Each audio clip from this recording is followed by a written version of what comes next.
നമസ്കാരം. ഇറാൻ എന്ന രാജ്യത്തെ എന്നും എപ്പോഴും സംരക്ഷിക്കാൻ ഹൂത്തികൾ റെഡിയാണ്. ഇറാനെ നശിപ്പിക്കുക എന്ന ലക്ഷ്യത്തോടെ ആരെങ്കിലും എത്തിയാൽ അവരെ നിലയ്ക്ക് നിർത്തുവാനും ഇവർക്കറിയാം.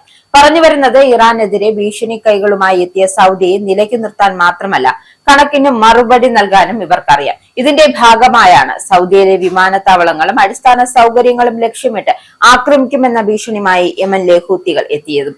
യമനിലെ സനായിലേക്ക് വന്ന ഇറാൻ വിമാനത്തെ തടയാനായി സൗദി യുദ്ധവിമാനങ്ങൾക്ക് യമന്റെ വ്യോമാതിർത്തിയിലേക്ക് കടന്നതിലൂടെയായിരുന്നു പ്രതികരണം. എന്തായാലും പരിക്കേറ്റവരും രോഗികളുമായ യമനികൾ ഉൾപ്പെടെ 200-ലധികം യാത്രക്കാരുമായി വന്ന ഇറാൻ യാത്രാ വിമാനമാണ് സന വിമാനത്താവളത്തിൽ ഇറങ്ങുന്നത് തടയുകയായിരുന്നു സൗദി യുദ്ധവിമാനങ്ങളുടെ ശ്രമം.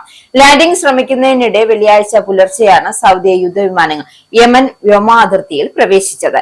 മിസൈലുകൾ ഉപയോഗിച്ച് ഹൂത്തികൾ പ്രതിരോധിച്ചതോടെ സൗദി യുദ്ധവിമാനം ലാൻഡിംഗ് തടസ്സപ്പെടുത്താതെ മടങ്ങിയെന്നാണ് ഹൂത്തി സൈനിക വക്താവ് വ്യക്തമാക്കുന്നത്.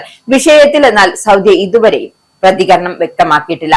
വർഷങ്ങളായി സൗദി US ഉപരോധങ്ങൾക്ക് കീഴിലാണ് യമൻ.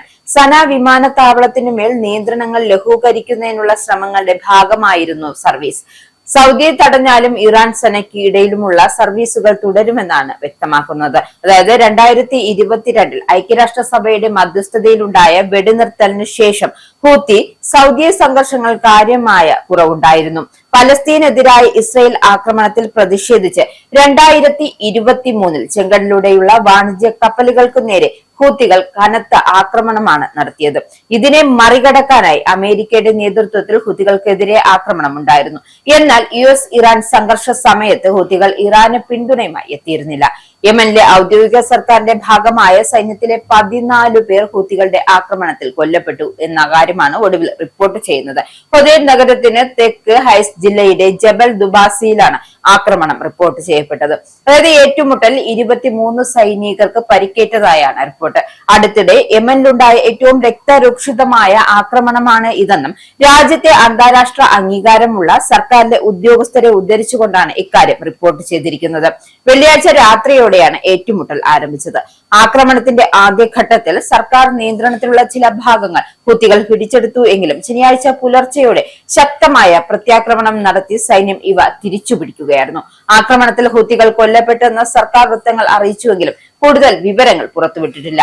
ഇറാന്റെ ഒരു വിമാനം നിലത്തിറങ്ങുന്നത് തടഞ്ഞെന്നു കാണിച്ചായിരുന്നു സൗദിയുടെ വിമാനത്താവളങ്ങൾ ഉൾപ്പെടെ ലക്ഷ്യം വെക്കുമെന്നായിരുന്നു വെള്ളിയാഴ്ച ഹൂത്തികൾ ഭീഷണി മുഴക്കിയത്.